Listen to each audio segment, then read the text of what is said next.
Welcome, ladies and gentlemen, to the Coin Republic podcast. Today, I have with myself Mr. Brian, who is the founder and steward of Ichi, a trustless market-making protocol that enables the use of sophisticated algorithmic strategies on Uniswap version 3. Their yield is automated, single-sided concentrated liquidity provision strategy by making rebalancing decisions based on token comparison instead of token price. One of their strategies is called YieldIQ that limits impairment loss and generates industry-leading results. True to the spirit of DeFi, YieldIQ is governed by a self-executing smart contract. They're currently based on Arbitrum. They're launched on Arbitrum, which is a layer 2 solution. It is my honor to introduce you guys to the screen with the one and only Mr. Well, you should have put your last name over here, wouldn't you? Mr. Brian will work. Brian Cross. Yeah, good. Yeah, good to be here, Saurabh. Thanks for having me on the show. Brian Cross, you are the man behind this project. Well, First actually, off, it's a little bit of introduction. I was just saying I don't want to take too much credit. The project itself was initially formed by volunteers from maybe 5 different companies. None of them worked for me, but yet I have been with it for quite some time, and a lot of the ideas originated from me. So yeah, like everything in DeFi, it's a group effort, but yeah, good to be here today. So nice to have you today. Yeah. YieldIQ has taken a unique approach by making rebalancing decisions based on token composition rather than token price. Mm-hmm. Can you delve deep into this strategy limits, that limits impairment loss, and how has been able to generate industry-leading results? Yeah, so these terms, impermanent loss, rebalancing, automation, they get complicated. I like to just boil it down to if you like something and you want to earn more of it over time, just don't sell too much, right? And that's logical to us. If you were making a market buying and selling something at the farmer's market, maybe they're apples, and somebody comes up to you and says, I want to take all your apples for your current price, and your goal is to leave there with more apples than you started with. You wouldn't sell them all at that price. You'd raise the price. You'd adjust it to protect yourself from the information that person has. Now in DeFi, all these systems didn't know what you deposited. So you deposit to Uni v3 or Uni v2 or one of these other dexes, and they give you back this pool token, and the pool token represents this claim on both assets. And you get the same token whether you deposited asset A or asset B. It doesn't know what you put in there, and it doesn't avoid overselling it. So what really happens here is it knows what you put in, and it takes steps, measures, countermeasures, if you will, to prevent overselling it. It's that simple. Fair enough. Let's go a little ahead on this topic, right?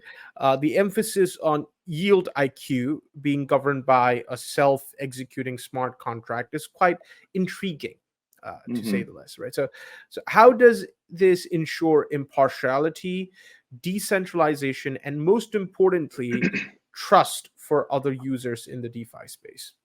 Yeah, so the rules that govern how it puts positions into Uniswap v3 or any one of a number of forks, they're all on chain, and they can't be modified by anybody in a way that harms the depositors. And the logic, like the timing of when those rules are executed, is governed by Chainlink nodes, who also don't have any off-chain data. They're simply looking at the current status of the pool on chain and pressing a button every single block. And when those on-chain rules say hey, it's time to do something, the logic will execute. And so this enables depositors to really put their funds in there and trust kind of a known system. They know what it's going to do. It may have a bug in it, so nobody knows that, so I'm not trying to say it's perfectly safe, but the rules are clear, and there is no other counterparty or fiduciary or anybody that they're trusting. They simply can look at the smart contract and trust the Ethereum nodes to execute it, or the Chainlink nodes to execute the rebalance. Fair enough. You chose Arbitrum. Any particular reason for that? We were actually on a number of chains: Mainnet, Polygon, Arbitrum, BNB chain. Okay. But certainly Arbitrum, I think a top two, maybe even the best layer 2 in the space, but it's in the top 3, no question. Their ecosystem is very vibrant. When you go to a conference and you meet all the DeFi founders at an Arbitrum event, it's impressive how they've come on the scene. So yeah, we're very thrilled to be on Arbitrum. Okay, cool. Yeah. So Ichi's recent collaboration with Chainlink, let's talk about that. Can you share more about this partnership and what it means for the future of liquidity management in the DeFi sector? Yeah, so Chainlink's best known for their oracles. They'll go and read prices from various off-chain exchanges and then write those prices on chain. But they've used that same infrastructure to enable you to execute anything on chain. In our case, they're basically executing that rebalance. And so if you didn't have something like that, you might be trusting somebody running an AWS server or something else that you don't quite understand to trigger the rebalance. And many of our competitors do that. But we just think that in the spirit of DeFi, it's best to use the industry's most decentralized, most trusted infrastructure for anything as critical as timing rebalances. And they've been a great partner. They invited us into the Chainlink Build program. We've enjoyed meeting all of the other Chainlink partners who, in many cases, become Ichi partners. And they're building an impressive ecosystem there. Our CTO is actually presenting at the Chainlink conference in Barcelona, I believe in 2-3 weeks. So, wow, it's fantastic. So let me ask you, because you're in bed with Polygon, with the side chain. Arbitrum is a layer 2 Chainlink in itself, right? So with the increasing adoption of layer 2 solutions like Optimism, ZK rollups, and Arbitrum, how do you see these technologies impacting the scalability and efficiency of DeFi platforms? And are there any potential trade-offs that users should be aware of? Any side effects to this? Yeah, so if you take just our rebalance function, calling that function on mainnet cost about $60. On Polygon, it cost 9 cents. Arbitrum maybe 20 cents, 30 cents. So you can see that it's not just a little difference in cost, but 100x difference. And that really matters when the size of the pool or the size of the project or the amount that you can deposit for that given token pair is smaller, right? Like we can't really run volatile pairs on mainnet at this point if they don't have $500,000 in them, $1 million plus, whereas you can support $5,000, $10,000 pools on these other networks. So I think that speaks to scalability, and I think that you could imagine in the next cycle, everybody in the space likes to talk about the next cycle. Those costs I mentioned could go up 5-10x on mainnet overnight. They have before, and that rebalancing cost could suddenly be $300, $500 instead of 60. So the reality is that you weren't going to scale this type of automation and apps on mainnet for that many users or that many different types of tokens. And so I think each has its place. My own thought is that probably mainnet will be there as more of a hub, blue chip assets, pools that are really large, hundreds of millions of dollars inside them will be there. And that capital can actually be used as collateral across the whole ecosystem. So we are partnered with a few projects that are making that possible. So I just think that people really got into what the consensus was doing, what a specific chain was doing, and in the end, it's going to organize based on good business practices, economics, and what makes sense for each application. So you don't actually get to tell the world how to act. They're going to act in the way that makes the most sense. Right. But each thing has a trade-off. There's always trade-offs, and one of the biggest is cost. Okay, fair enough. Cross-chain solutions and bridges are becoming more prevalent in DeFi space. So how do you see the role of interoperability evolving in the DeFi ecosystem, and what challenges does it pose for both developers and users? I'm actually not a big believer in interoperability at a user level, as I haven't seen it yet. Like if you think of a given use case, that use case usually is happening on chain A or chain B, where what the bridges seem to be used for more are transfers of value that correct imbalances, or flows of capital from one chain to another. And then it more or less stays there and gets used in the use cases in that local area. So like in the real world, we could see that people, they put their stuff in a moving truck and they move it across the country, and they move into a new town and buy a house and start a business. They don't necessarily make businesses that span two cities, or have households where the children live in one city and the parents live in another, right? That does happen, but it's not the most common thing, right? So what I think is that bridges are an accurate word, and more or less people move value across them to do things in another area, more than making some use case that actually works across all of these various things. Use cases like that, I think collateral moving risk is probably easier than moving assets, or mixing it. So using collateral somewhere else to borrow value elsewhere, we do see that a lot, right? You might get a loan from any bank in any city. It doesn't really matter. You're still going to use what you borrowed in your own town. So I think you'll see things like that, but I don't really know that it makes sense to make more complicated use cases that are interoperable.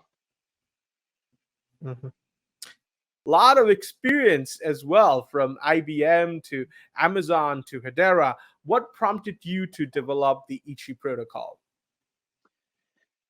So at Hedera, I was really thinking, while being on their board and advising economics, I was thinking about the problems in proof of stake networks. And one of them is that there ought to be some economic tie to the value of the stake and the value that is transacted on the network. And Ichi was originally created to create that tie. Now, after making it, you end up finding a whole bunch of other problems. And one of them was certainly the fact that you couldn't profitably deploy assets to Uniswap v3 in a non-custodial way. There were hedge funds, market makers, other really smart people using options and various approaches to edit their positions, and they were making money. But that isn't really why we got into into DeFi in the first place. You know, you could do that on regular exchanges. And so we ended up going down that rabbit hole and working on that problem, and fortunate enough to experience some pretty good results. And then that later became our focus, right? So I think anytime you're in a new space, the space is changing. You just have to be willing to adapt to the problems that you're seeing. And if you begin to solve problems for yourself, you often solve problems for other people as well. Fantastic. That's a good answer. Yeah. That's like the Spider-Man, you know, with great powers comes great responsibility kind of a line. Well, let's talk about that one thing you would like to share with the budding entrepreneurs who are trying to make it big on the crypto market. What's the trick? Because you have a lot of star-studded company on your resume, but people who want to go solo on, you know, the entrepreneurial route, especially in the Web3 space, it's a bit challenging. What are your tips?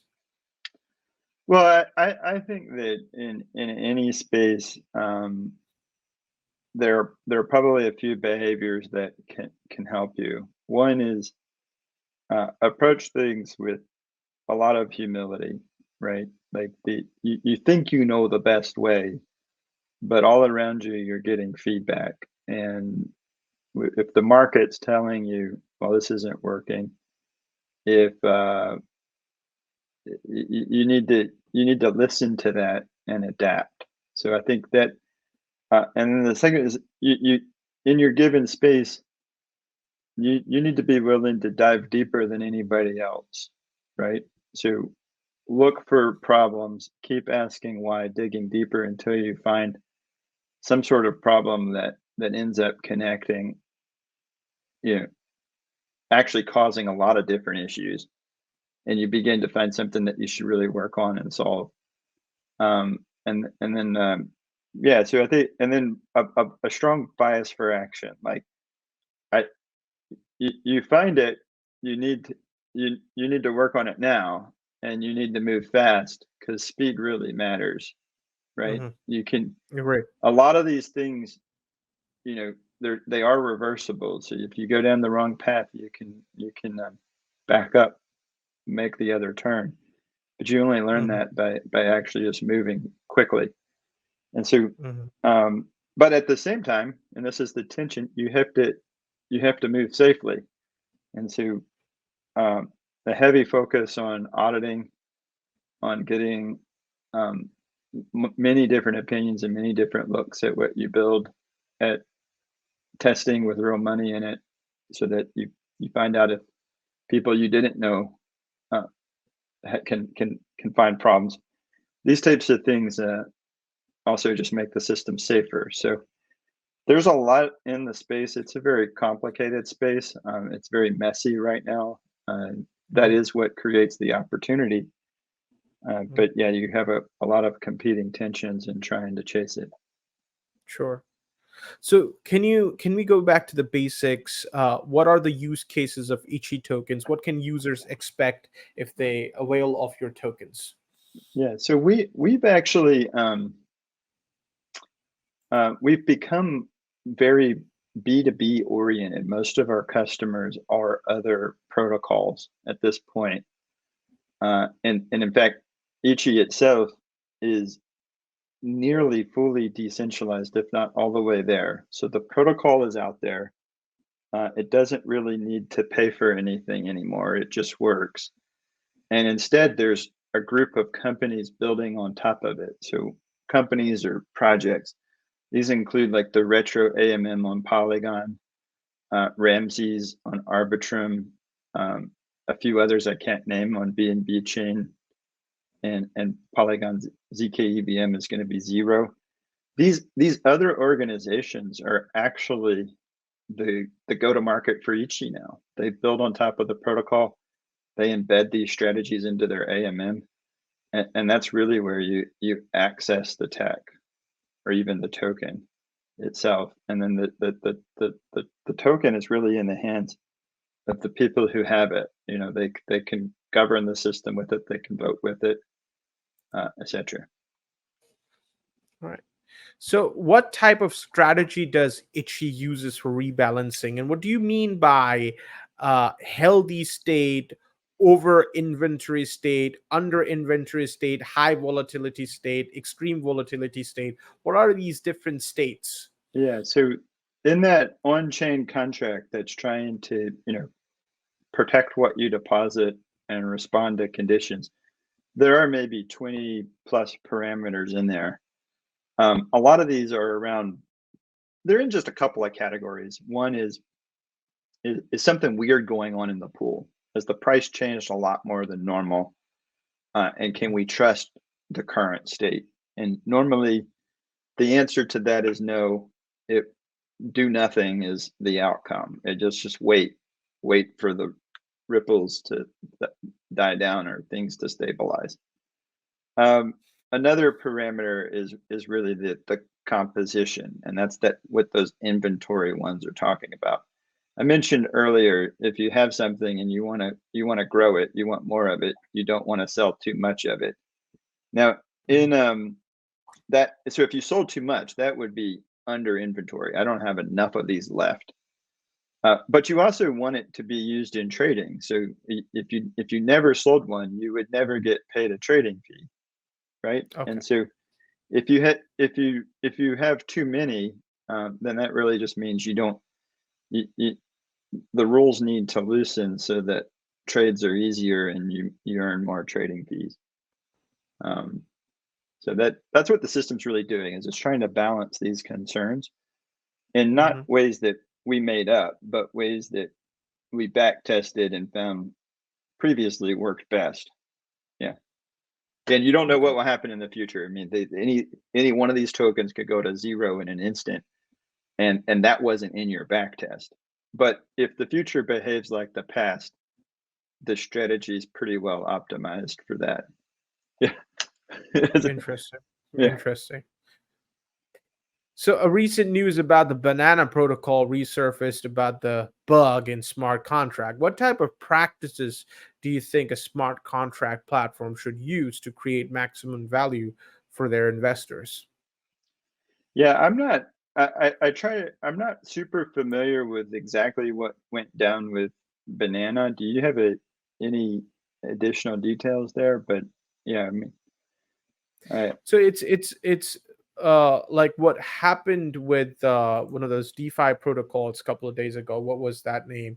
So they had their bug in a compiler, but I too don't have much more information about what happened with Banana protocol. But since it connects with what you guys do pretty well, if you could like to, yeah. I don't really have the details there. I'll have to go look and see what what we do. Overall, when we see something like that in the news, we will go and read what usually Peck Shield and others will come out with a deep dive into exactly what occurred. What I do understand here is that they had a problem that their auditors missed, and that can happen to any protocol. And so there is always going to be some smart contract risk when you're dealing with DeFi. The best way to mitigate that risk, I think, create a very security conscious culture.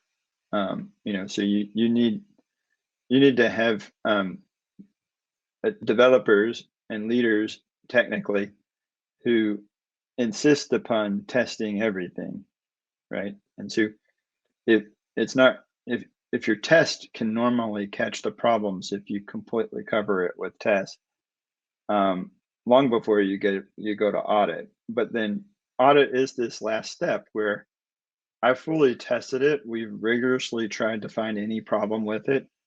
But what do you guys think? You've seen more stuff than us. Are there any extra issues or areas of concern? And then you hopefully iron out all of those types of issues.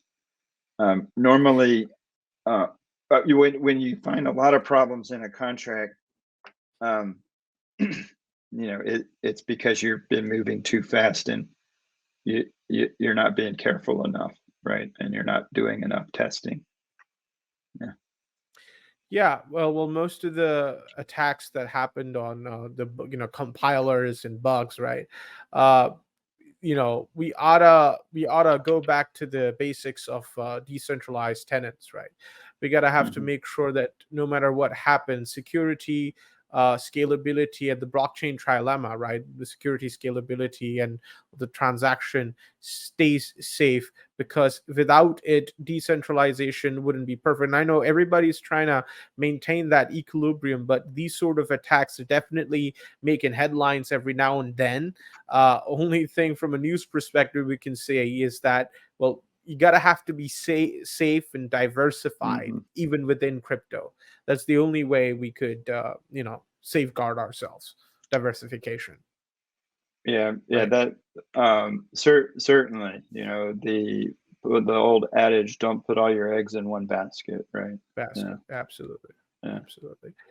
Well, Brian, it's an honor to have you on the show. We talked about the Y protocol, sorry, your protocol, and we talk about Ichi tokens. And any final words for the people? How could they find you? Where should they? Are you available on Twitter? Where are you active the most?